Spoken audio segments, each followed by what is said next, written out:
Chapter 8, Finding Inspiration from Perspiration, the story of DDP Yoga.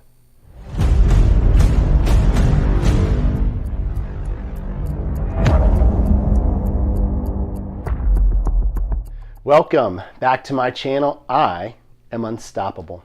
I am Dr. Tom Wallen, and on this week's episode, I'm going to be reviewing Chapter 8 of the book Positively Unstoppable by Diamond Dallas Page. Now, this chapter is called Finding Inspiration Through Perspiration, the story of DDP Yoga.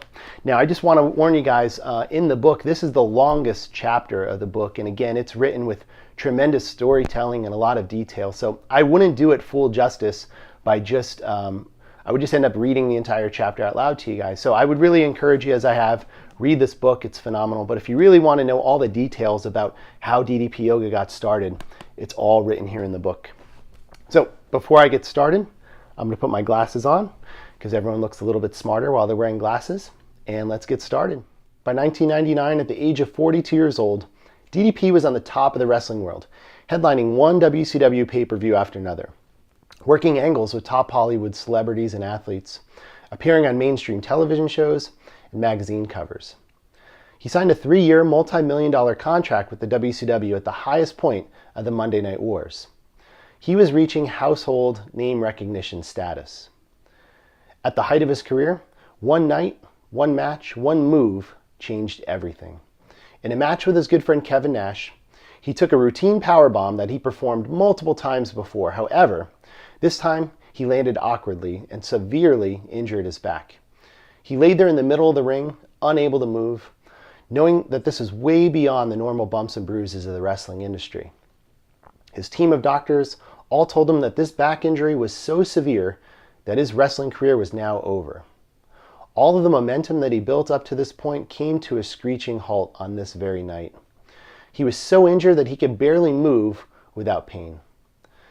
But his doctors, they didn't know how strong and determined DDP truly was.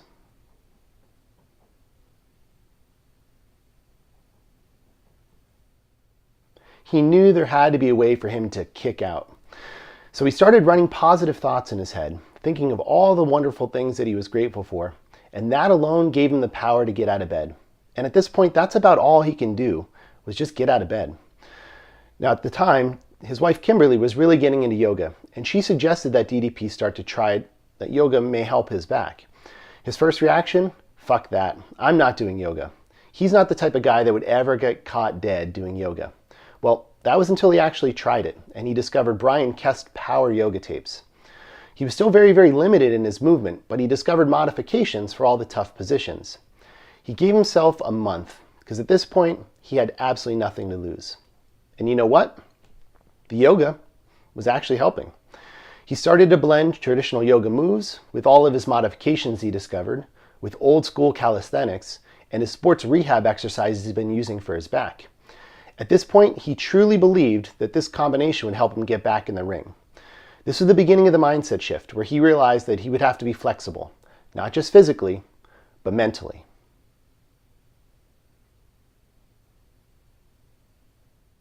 What started as a 20-minute workout per day soon became 3 hours per day of working out, and his results came fairly quickly. His back was getting better day by day, and he was reminded that change is a process, not an event. It was all about being consistent and making incremental progress. 4 years, 4 months, and 14 days later, he won the WCW Heavyweight Championship. He lived his dream. He manifested his dream into becoming a true reality. The next day, he got a call from Dusty, who asked him, "How does it feel, D?" He responded, "It feels real, Dream," and Dusty reminded him that it was real. He was told by 3 spine specialists that his career was seemingly over. Now, what would have happened if he'd given up and listened to them? When you are able to prove the naysayers in your life wrong, you tend to start believing that truly anything is possible in your life. It goes back to what was said at the beginning of the book. What would you do if you knew that you could not fail?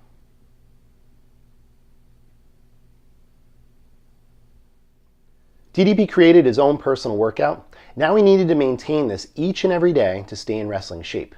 Now, one day he accidentally left his heart rate monitor on after getting off the Stairmaster and started getting into his yoga routine. To his surprise, he discovered that he remained in his fat-burning zone while performing these moves. By flexing and engaging his muscles as he moved from position to position, he was building strength while raising his heart rate. This is what he referred to as dynamic resistance, and this is the cornerstone to his workout program as he built strength while healing his body simultaneously. After this discovery, he asked himself, why doesn't anybody else know about this? And why isn't there yoga for regular guys? So DDP took it upon himself to tell as many people as he could to spread the word about the power of his workout, dynamic resistance, and started marketing it as YRG, Yoga for Regular Guys. Now, due to the word yoga, this was not an easy sell to the public or his fellow wrestlers. He started his venture by writing a book called Yoga for Regular Guys with the yoga doc, Craig Aaron. Now, Craig Aaron was a traditional yogi, but he was also a stud in the gym. They sought out to separate themselves from the traditional yoga world, so they changed the idea of being namaste to their version, which was more TNA. In the book, they had pictures of average dudes doing YRG workouts next to super hot women. It was very tongue-in-cheek, but you get the point. It was a very serious workout presented in a fun and non-intimidating way. The book had a lot of substance and was marketed towards the regular guy. At first, the book sold very well when it was released. So now it was time to record some workout DVDs. DDP recorded 3 versions of the workouts, a 20-minute, a 40-minute, and a 1-hour version of the workouts. When they shopped this around, people still thought it was too hard. So he refilmed all the workouts with modifications that people of all fitness levels can do them.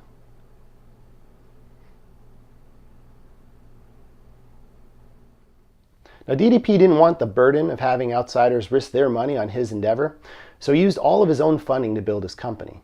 Now, he was shelling out hundreds of thousands of dollars reshooting, editing, and distributing these DVDs. Not only were they not selling, but the recession of 2008 hit this country hard, and his company was accumulating serious debt. They were finding it impossible to break into the mainstream market, and DDP was once again at his lowest point. Kimberly and him were going through a rough divorce, and he was in a serious depression. He moved in with the yoga doc and reached out to his loyal friend and webmaster, Robert McLaren, and filmmaker Steve Yu to reboot the brand. This may be his last shot before complete financial ruin. They rebranded the company to what was called DDP Yoga and marketed it as This Ain't Your Mama's Yoga. They built a new website and launched on Black Friday 2011.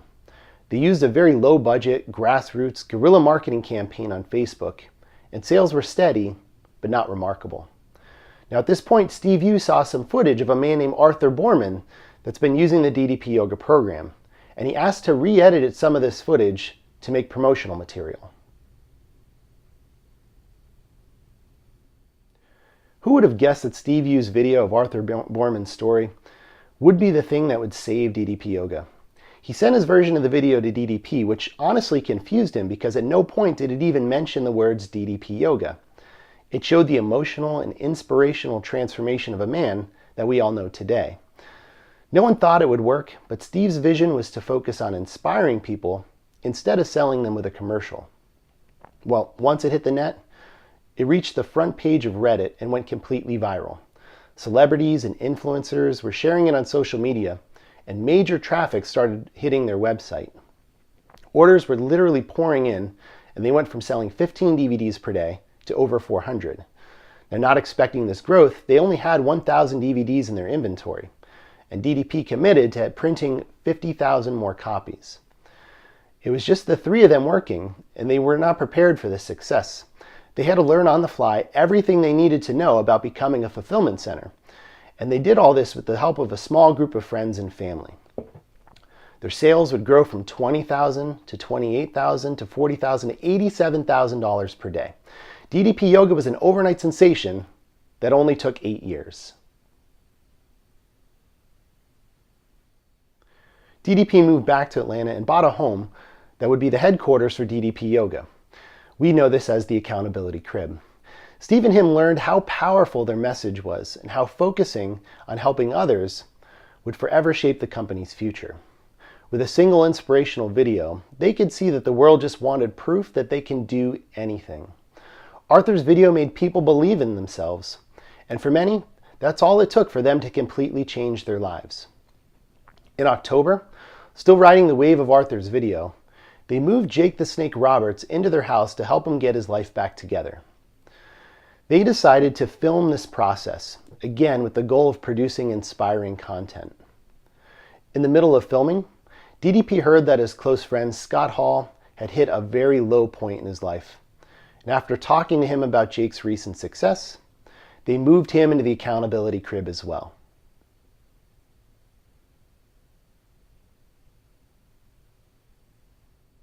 They all soon realized that creating a structured and positive environment was one thing, but dealing with people's serious drug and alcohol addictions and rehabilitation was a totally different animal. Neither DDP or Steve were prepared for this at all, but they learned how to adapt and made it work. After the filming of The Resurrection of Jake the Snake was completed and the movie was fully edited, they knew they had a compelling story on their hands, so they decided to submit it to some local film festivals. And honestly, it got the recognition that it deserved. Once released, it got millions of views on iTunes, Google Play, Amazon, and was even one of the highest ranked documentaries on Netflix. Their hope that a film depicting two men completely turning their lives around would inspire others to do the same, and that is exactly what it did. Soon thereafter, DDP Yoga was approached by ABC with the hit television show Shark Tank to bring their product on the show. They knew this was the mainstream exposure that the company needed, and partnering with the Sharks could change everything for them. However, after reading through the 27-page contract, they discovered that they would have to give ABC full promotional control of the entire company, even if they didn't partner with a shark and get a deal. If DDP learned anything from Vince McMahon in his time in the WWE, it was that the most important thing in life is to completely believe in yourself, and that you should never let anyone sway you from your own vision. If you really believe your vision and you're not getting what you want, you can't be afraid to walk away. And that's exactly what DDP did. He turned down Shark Tank. He truly believed he couldn't let any outsider control their company's destiny. And he chose to walk away, and he felt good about this decision. Well, it worked out anyway. Shark Tank sent a new revised copy of the contract, and they got on the show and gave a killer presentation to the Sharks. Now, despite not getting funded, their appearance alone boosted sales to unprecedented levels. 6 days after the airing of the episode, they did $1 million in sales. The profits earned from this exposure were used to build the DDP Yoga Performance Center in Smyrna, Georgia, and develop their incredible mobile app.